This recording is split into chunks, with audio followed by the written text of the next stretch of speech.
नमस्कार। शिक्षा की बात हर शनिवार के इस नए अंक में मैं आप सभी का हार्दिक स्वागत करता हूं, अभिनंदन करता हूं। हम आज 19वें अंक के साथ उपस्थित हैं। हमारे साथ शिक्षा विभाग के अपर मुख्य सचिव डॉक्टर एस सिद्धार्थ उपस्थित हैं। हम हमेशा की तरह शिक्षकों और अभिभावकों के कुछ प्रश्नों के साथ आज हम पुनः उपस्थित हैं, जो आपके प्रश्नों का जवाब देंगे। नमस्कार सर। सर, कुछ प्रश्न है। पहला प्रश्न है, मुस्कान है, ये नया गांव उर्दू विद्यालय डुमरी कटसरी की हैं, शिवहर में हैं। इनका कहना है कि सर, हाल ही में मेरा स्थानांतरण मेरे गृह जिला बेगूसराय में हुआ है। इसके लिए मैं विभाग का हृदय से आभार प्रकट करती हूँ, परंतु मुझे अभी तक विद्यालय अलॉट नहीं हुआ है। सर, विभिन्न शिक्षकों के द्वारा चलाए जा रहे यूट्यूब तथा अन्य चैनलों से जो जानकारी प्राप्त हो रही है, उससे बहुत ज़्यादा विचलित हूँ। कृपया समाधान करें। देखिए, हम लोगों ने जैसे कहा, हम लोगों ने करीब 80,000 ट्रांसफ़र्स करीब हम लोगों ने किए, और 1 से 6 कैटेगरी में जो प्रथम 6 कैटेगरी है उसको हम लोगों ने हम लोगों ने स्कूल अलॉट कर दिया, केवल 34 लोगों को छोड़ के। तो 34 लोग अभी किसी कारणवश गलती से छूट गए, क्योंकि डीओ को अलॉट करना था, डीओ अलॉट कर रहे थे, और स्थानांतरण के दौरान ही कुछ डीओ अपने इनबॉक्स में छोड़ के चले गए। तो करीब 34 ऐसे टीचर हैं जिसको हम लोगों ने खोज के निकाला है और उसको हम लोग अलॉट कर रहे हैं। तो 1 से 6 जो है उसमें सभी ने अपना स्कूल ज्वाइन कर लिया, और इसके 1 से 6 में भी अधिकांश लोगों ने अपने स्कूल ज्वाइन कर लिए जहाँ पे भी अलॉटेड थे। लेकिन कुछ लोगों ने ज्वाइन समय पे नहीं किया। 30 तारीख का अंतिम तिथि था, और आज भी मुझसे मिलने के लिए कुछ लोग आए थे और कह रहे थे कि अब 30 तारीख हम ज्वाइन नहीं कर हम लोगों ने किया, हम ज्वाइन करना चाहते हैं। तो विभाग इसकी समीक्षा करेगी कि ऐसे कितने लोग हैं और क्या है, तो वो अलग बात है। और कुछ लोगों ने ज्वाइन नहीं किया। जो ऑप्शन दिया गया था कि यदि आप ज्वाइन नहीं करना चाहते हैं तो मत ज्वाइन करिए।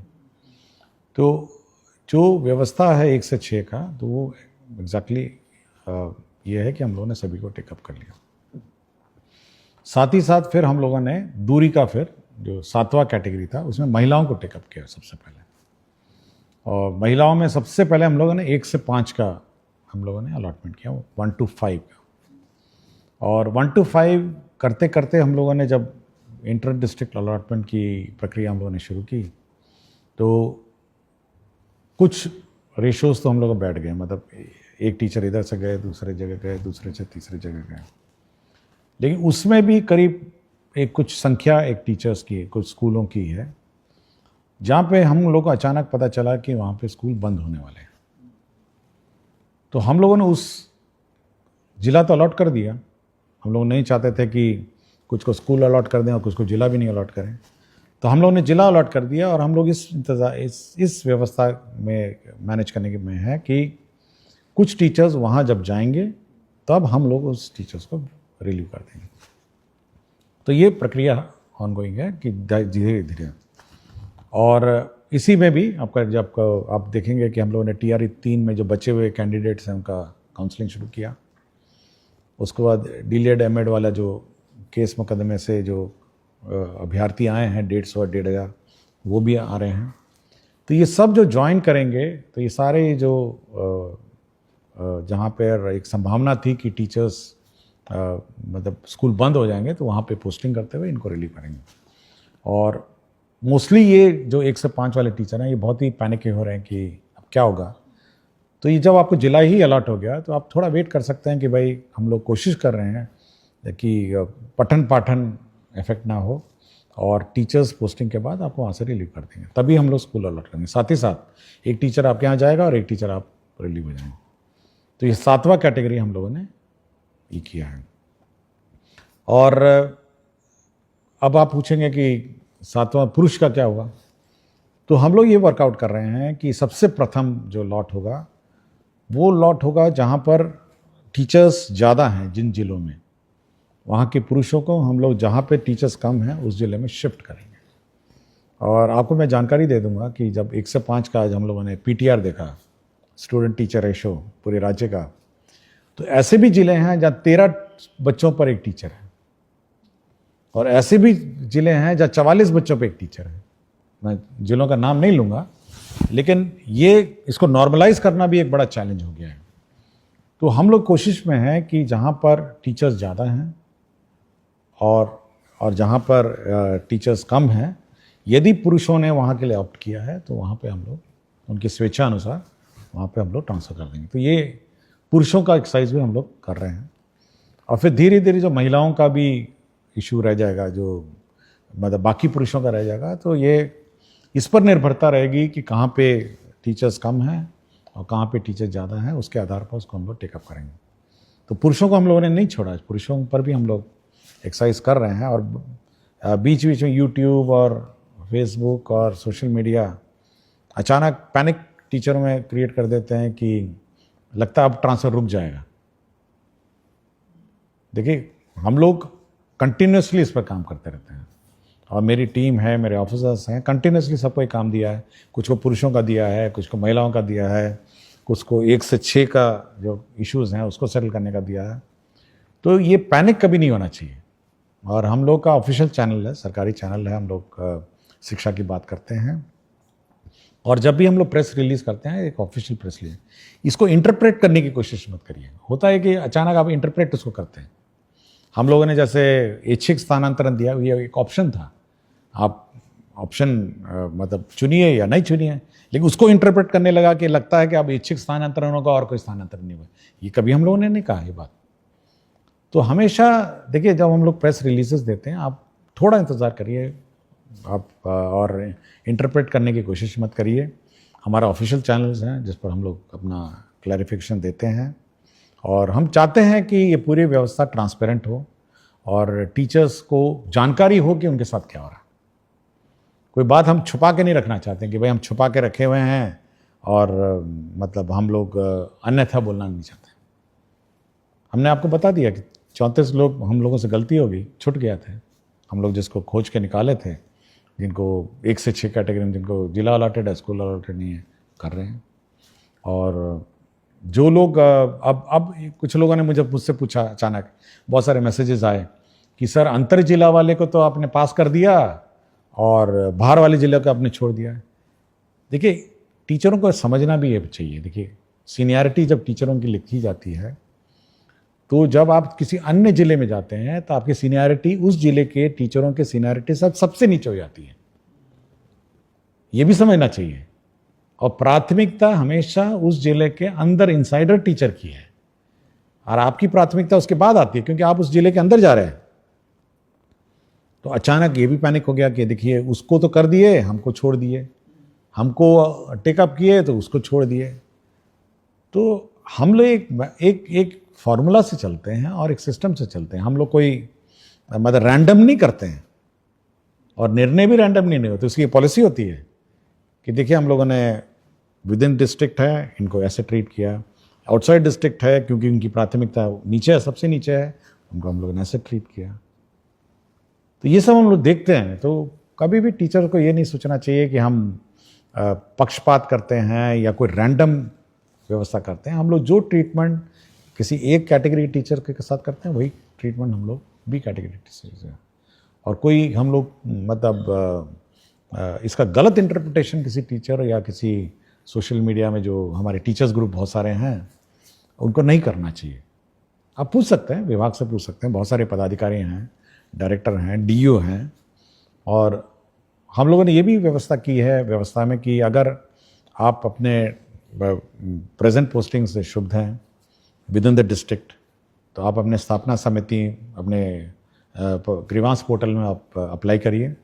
और ग्रीवांस पोर्टल डीईओ देखते हैं, आरडीडी देखते हैं, और हम भी देखते हैं, और मॉनिटरिंग उसकी होती है। और जिला स्थापना जो समिति है, जो डिस्ट्रिक्ट की कमेटी है, वो अगर आपको कोई विशेष समस्या हो, मतलब बहुत ही विशेष समस्या हो, एनमास तो नहीं ले सकते अचानक फिर से 10-20 हज़ार का शुरू नहीं कर सकते, लेकिन आपको कोई विशेष समस्या है, आपकी सुनवाई करेगी और आपके समस्या का समाधान करेगी। और मैं बार बार यही बात कहता हूँ और हर फोरम पे यही कहता हूँ कि टीचर्स की सुविधा तो हम लोग कंसिडर करते हैं, लेकिन बच्चों की असुविधा हम लोग मतलब क्रिएट नहीं करना चाहते हैं। हम लोग ऐसी व्यवस्था नहीं क्रिएट करना चाहते हैं जहाँ पे स्कूल बंद हो जाएं, पढ़ाई पाठन अफेक्टेड हो जाए, या फिर मैथ्स टीचर चले जाते हैं तो मैथ्स टीचर अब नहीं है तो क्या करेंगे, साइंस टीचर अचानक ट्रांसफ़र हो गए तो क्या करेंगे। तो वैसी व्यवस्था हम लोग नहीं चाहते। हम लोग चाहते हैं कि बच्चों की पढ़ाई जो है, शिक्षा विभाग की प्रायोरिटी बहुत ही क्लियर होना चाहिए, शिक्षकों को भी, अभिभावकों को भी, कि शिक्षा विभाग की सबसे प्रथम प्रायोरिटी शिक्षा व्यवस्था में सुधार और शिक्षा व्यवस्था को सुदृढ़ करने का है। ये बिल्कुल टीचर लोग भी अपने दिमाग में बैठा लें और हम भी अपने दिमाग में बैठा चुके हैं। उसके बाद आता है हमारे टीचर्स का कंफर्ट और अपने टीचर्स की सुविधा। ये ऊपर ओवरराइड नहीं कर सकता है कि हम अचानक टीचरों को रिलीव कर दें और स्कूल बंद कर दें। नो, ये हम लोग नहीं कर सकते। शिक्षा व्यवस्था, सरकार 22% बजट इसलिए देती है कि हमारे बच्चे पढ़ें, हमारे बच्चों को अच्छी पढ़ाई हो, और इसीलिए सरकार ने बहाल किया है विभिन्न स्कूलों के लिए टीचर्स की पढ़ाई सुचारू रूप से चले। हाँ, आप लोगों को कठिनाई हुई है, बहुत सारे पोस्टिंग रैंडम पूर्व के सालों में हुए हैं। हम लोग उसको रिजॉल्व करने की कोशिश में लगे हैं, और इसमें पेशेंस होना चाहिए और थोड़ा सब्र करना चाहिए टीचरों का।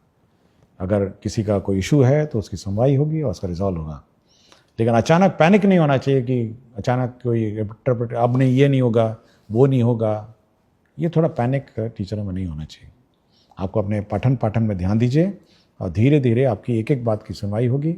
और जहाँ तक यथासंभव, मैं बात बोलता हूँ, यथासंभव हम लोग आपका ख्याल रखेंगे, लेकिन आप अपने शैक्षणिक व्यवस्था और पढ़ाई व्यवस्था सुदृढ़ रखें और यह सुनिश्चित करें कि आपके विद्यालय में पढ़ाई। बहुत बहुत धन्यवाद सर। मैडम मुस्कान के माध्यम से ही, सवाल के माध्यम से ही आपने बहुत विस्तार से बताया है, और मुझे लगता है कि बाकी शिक्षकों के लिए भी ये बहुत लाभप्रद है। सर, दूसरा प्रश्न है, प्रिंस तिवारी हैं, वैशाली जिला के पातेपुर ब्लॉक के, ये संस्कृत के अध्यापक हैं। इनका कहना है कि संस्कृत में मैं बच्चों को आगे बढ़ता देखना चाहता हूँ, पर उन्हें लगता है कि संस्कृत से उनका कुछ नहीं होगा, जबकि संस्कृत के पाठ्यक्रम में वेद मंत्र, वैदिक साहित्य और वेदांत हैं। ज्ञान, संस्कृत, दर्शन और वैज्ञानिक चेतना वाली भाषा संस्कृत से बच्चों को कैसे जोड़ा जाए, मार्गदर्शन चाहता हूँ। देखिए, आपको जानकारी होगा, हम लोगों ने संस्कृत बोर्ड के अध्यक्ष की भी नियुक्ति हाल ही में की है, और हम लोग डिस्कशन भी कर रहे थे। कल की बैठक में मैं बात भी कर रहा था कि कैसे संस्कृत शिक्षा को और सुधार किया जाए, और यह सबसे पुरानी हमारी भाषा है, और हमारे धर्म ग्रंथ भी इसी भाषा में लिखे गए हैं, और हमारे वेद और पुराण जो भी कही गई है, और बहुत सारी भाषाओं की ये मतलब ये बेस भाषा है, मतलब इस पर बहुत सारी भाषाएं हैं इस देश की, इसके ऊपर बनाई गई। इसलिए ये बहुत ही हमारे लिए मतलब इम्पॉर्टेंट भाषा है, और हम लोग के दिल के करीब है, ये इम्पॉर्टेंट है। और एक तो जैसे बहुत सारे वेद मंत्र और ये सब में तो है ही है, लेकिन बहुत सारी सरकारी नौकरियों में भी आजकल संस्कृत एक बहुत इम्पॉर्टेंट, यूपीएससी में है आपकी संस्कृत भाषा है, आर्मी में बहुत सारे नौकरियां हैं, साथ ही साथ शैक्षणिक संस्थाओं में भी ये संस्कृत भाषा में नौकरियां हैं, और साथ ही साथ ये बहुत ही कंप्यूटर फ्रेंडली भाषा है। ये इतनी मैथमेटिकल है कि ये कंप्यूटर फ्रेंडली भाषा है, इसलिए बहुत सारे मैं कहीं पढ़ रहा था कि कुछ लोग नासा में भी संस्कृत पे पेपर लिखे हैं, मैं जस्ट पढ़ रहा था।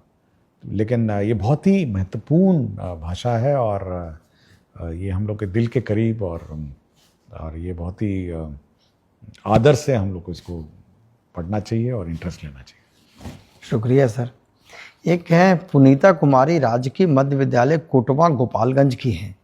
इनका कहना है कि सर्वप्रथम आपके द्वारा किए गए बेहतरीन कार्यों हेतु आपको साधुवाद दे रही हैं सर। महोदय, आपके द्वारा अभिभावक गोष्ठी को लेकर एक कैलेंडर जारी किया गया है जो बेहद सराहनीय और प्रशंसनीय है। महोदय, क्या उक्त कैलेंडर को सभी विद्यालयों के सूचना पट पर लगाया जा सकता है, जिससे कि अभिभावकों को पूर्व से ही गोष्ठी के संबंध में सूचना मिल सके? यह अत्यंत लाभकारी सिद्ध होगा।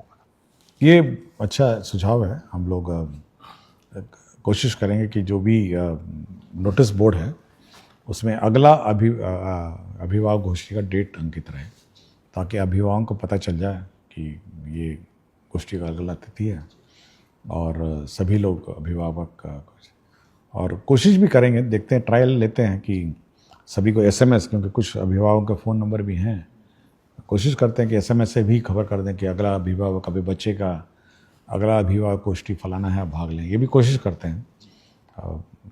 लेकिन अच्छा सुझाव है कि अभिभावक गोष्ठी की सूचना अच्छी तरह दी जाए। बहुत उपयोगी है सर। एक शिक्षक ने पूछा है कि आदरणीय ACS महोदय, वोटर सत्यापन के कार्य में विद्यालय के 80-90% शिक्षक लग गए हैं। ऐसे में जो विद्यालय में रह गए हैं उन्हें बहुत कठिनाई हो रही है। कई विद्यालयों में मात्र एक ही शिक्षक है। ऐसे में विद्यालय का संचालन कैसे करेंगे, इस पर कोई दिशा? देखिए, इलेक्शन का कार्य महत्वपूर्ण कार्य है, और ये पीपल्स रिप्रेजेंटेशन एक्ट से गवर्नड है, इसलिए उसके बारे में मैं कोई टिप्पणी नहीं करूँगा। लेकिन मैंने सभी DOs को कहा है कि वो मॉनिटर करें हर स्कूल्स को, जहाँ पे भी टीचर्स अपने वोटर लिस्ट पुनरीक्षण कार्य में व्यस्त हैं, तो अन्य अगल बगल के स्कूलों में से टीचर्स को लगा के डिप्यूट करके संचालन करेंगे, और ये सुनिश्चित करेंगे कि शैक्षणिक कार्य प्रभावित नहीं हो, क्योंकि आगे फिर इलेक्शन भी है, उसमें भी हो सकता है ये सब कार्य प्रभावित होगा। और साथ ही साथ RDD को भी कहा गया है कि आप मॉनिटर करिए कि ऐसा ना हो कि सारे के सारे टीचर वोटर लिस्ट वेरिफिकेशन में चले जाएं और शैक्षणिक कार्य प्रभावित हो। अगल बगल पंचायत में, उसी पंचायत के टीचरों को डिप्यूट करके उसको काम शुरू किया जाए और सुनिश्चित किया जाए कि शैक्षणिक कार्य प्रभावित हो। शुक्रिया सर। एक सतीश कुमार हैं, ग्राम पिपरा धुकरहा, रामनगर, पश्चिम चंपारण के। ये निवासी हैं सर। इनका कहना है कि इनके 2 बच्चे हैं, पिपरा धोकरहा रामनगर में ये पढ़ते हैं। महाशय, आजकल अत्यधिक गर्मी के सीज़न में भी किसी कक्ष में पंखा नहीं लगवाया गया है, जिसकी वजह से हमारे बच्चे की तबीयत खराब हो जाती है। अतः महाशय से निवेदन है कि विद्यालय में पंखा। देखिए, हम लोगों ने सभी हेडमास्टर्स को 50,000 रुपये दिया था, लास्ट ईयर भी दिया और इस साल भी दिया। ये इसीलिए दिया था कि पंखा लगाइए और तार खींच के पंखा लगाइए, स्विच लगाइए। ये बिल्कुल स्पेसिफिक डायरेक्शन है, क्योंकि ये मुख्यालय से हम लोग कुछ नहीं कर सकते। हम लोगों ने सभी को पैसे दे दिया कि भाई आप पंखा लगाइए, और अब ये भी कहा कि गर्मी सीज़न के शुरुआत में ही आप लगाइए। अब ये क्यों ये लापरवाही हेडमास्टर साहब ने की है, इसकी मैं जांच करवाता हूँ, क्योंकि मैंने सुनिश्चित किया था कि आप गर्मी शुरू होने से पहले सारे कमरों में पंखा कितना दाम होगा, 5,000 से ज़्यादा का क्या होगा, तार वार लगाना है, स्विच लगाना है। अब 50,000 मैंने दिए हैं सारे स्कूल को, 2 बार दे चुका हूँ मैं। तो ये मैं चेक करता हूँ कि हेडमास्टर ने क्यों नहीं किया, और ये बिल्कुल स्पष्ट है। मतलब मैं बाकी अभिभावकों को कह रहा हूँ कि ये हेडमास्टर को पैसा दिया गया है पंखा लगाने के लिए, स्विच तार सबके लिए। Thank you sir. ये एक मनीष कुमार हैं, वर्तमान में अररिया जिले के नरपतगंज ब्लॉक के उत्क्रमित उच्च विद्यालय मिर्दौल में PGT केमिस्ट्री के शिक्षक हैं। इन्होंने कहा है कि मैंने अपनी पढ़ाई IIT पल्लाक्कड़ केरला से की है। उसके पश्चात PW कैरियर पॉइंट जैसे बड़े कोचिंग संस्थानों में केमिस्ट्री फैकल्टी के रूप में 1 लाख रुपए से अधिक की महीने की सैलरी छोड़कर सरकारी विद्यालय में शिक्षण प्रारंभ किया, ताकि आर्थिक स्थिति से जूझ रहे बच्चों के JEE नीट जैसे परीक्षा को पास करने में बाधा न आए। लेकिन वर्तमान स्थिति यह है कि यहाँ फिजिक्स और मैथमेटिक्स के PGT शिक्षक ही नहीं हैं, जिसके चलते टीम वर्क हो नहीं पा रहा है, साथ ही अन्य परेशानियों का भी सामना करना पड़ रहा है। अतः मेरा उद्देश्य पूरा नहीं हो पा रहा है। तो क्या मुझे BSEB फ्री कोचिंग ज्वाइन करने का आदेश और स्वीकृति विभाग से मिल सकता है? देखिए, हम लोगों ने, आपको याद होगा, हाल ही में हमने चिट्ठी लिखा है कि जहाँ पर जो सब्जेक्ट टीचर्स नहीं हैं, आप डेपुटेशन से उसको काम चलाइए। अगल बगल पंचायत के जो स्कूल्स हैं उसी में आप डेपुटेशन से काम चलाइए। और हमारी बात भी हो रही है साइंस एंड टेक्नोलॉजी डिपार्टमेंट के साथ कि कुछ फैकल्टी या कुछ स्टूडेंट्स जो मतलब मैथ्स और साइंस पढ़ा सकें, तो वो भी कुछ कंट्रीब्यूट करेंगे। तो ये 2 स्ट्रीम है जो हम लोग कर रहे हैं, और कोशिश करेंगे कि ये जो टीचर्स की कमी है ये पूरी हो जाए, और अगला जो रिक्रूटमेंट है उसमें हम विशेषकर ये जो स्पेसिफिक सब्जेक्ट वैकेंसीज हैं इस पर ज़्यादा ध्यान देंगे। और जहाँ तक ये कंपटीशन की बात है, मैं बताना चाहूँगा कि हम लोग जितने भी देश के प्रमुख कोचिंग संस्थाएं हैं जो जेई नीट और ये सब का कोचिंग देते हैं, उनसे हम लोग MOU कर रहे हैं। हाल ही में हम लोगों ने कस्तूरबा गांधी विद्यालय का फिज़िक्स वाला PW के साथ हम लोगों ने MOU करने का निर्णय लिया। उनका ऑफ़र आया था तो हम लोगों ने निर्णय ले लिया कि अब फिज़िक्स वाला जितने भी कस्तूरबा गांधी विद्यालय हमारे हैं, लड़कियां हैं, उनको कोचिंग कराएंगे। और इसके लिए हम लोगों ने 1.5 लाख रुपए जो टीवी मॉनिटर है ऑनलाइन कोचिंग के लिए और जो भी इंफ्रास्ट्रक्चर है उसके लिए हम लोगों ने सैंक्शन भी कर दिया है। तो धीरे धीरे हम लोग जब बाकी जितने भी अन्य कोचिंग संस्थाएं हैं उनके साथ भी धीरे धीरे हम लोग विभिन्न विद्यालय और विविध आवासीय विद्यालय इनके साथ हम लोग अब टाई अप करेंगे। तो कंपटीशन तो राज्य सरकार चाहती है कि हमारे बच्चे कंपटीशन की तैयारी करें और ये अच्छी बात है। इस प्रकार के जो टीचर हैं, मैं तो हैरान था कि IIT कोझिकोड से हैं ना, पलक्कड़ से हैं। तो हम लोग इनको रिसोर्स पर्सन इस व्यवस्था के लिए यूज़ कर सकते हैं कि आप आकर जो कस्तूरबा गांधी विद्यालय में जो कोचिंग कराई जा रही है उसको कोऑर्डिनेट करने के लिए हम इनको यूज़ कर सकते हैं। लेकिन मुझे इतना ही डर है कि अगर मैं उनको भी निकाल दूंगा, जो अभी बाकी टीचर की कमी है, तो इनकी भी कमी हो जाएगी वहाँ पे। तो कुछ व्यवस्था करते हैं, आई विल ट्राई कि वहाँ टीचर किसी अन्य स्कूलों से डिप्यूट करें और इनको हम ज़रूर रिसोर्स पर्सन के रूप में यूज़ करेंगे। बहुत बहुत शुक्रिया सर।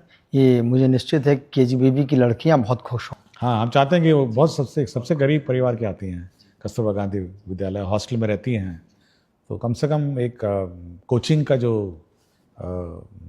एक्सपोजर है या ट्रेनिंग है, कम से कम वो मिल सकेगा हमको। शुक्रिया सर। एक नताशा है, विशिष्ट शिक्षिका हैं।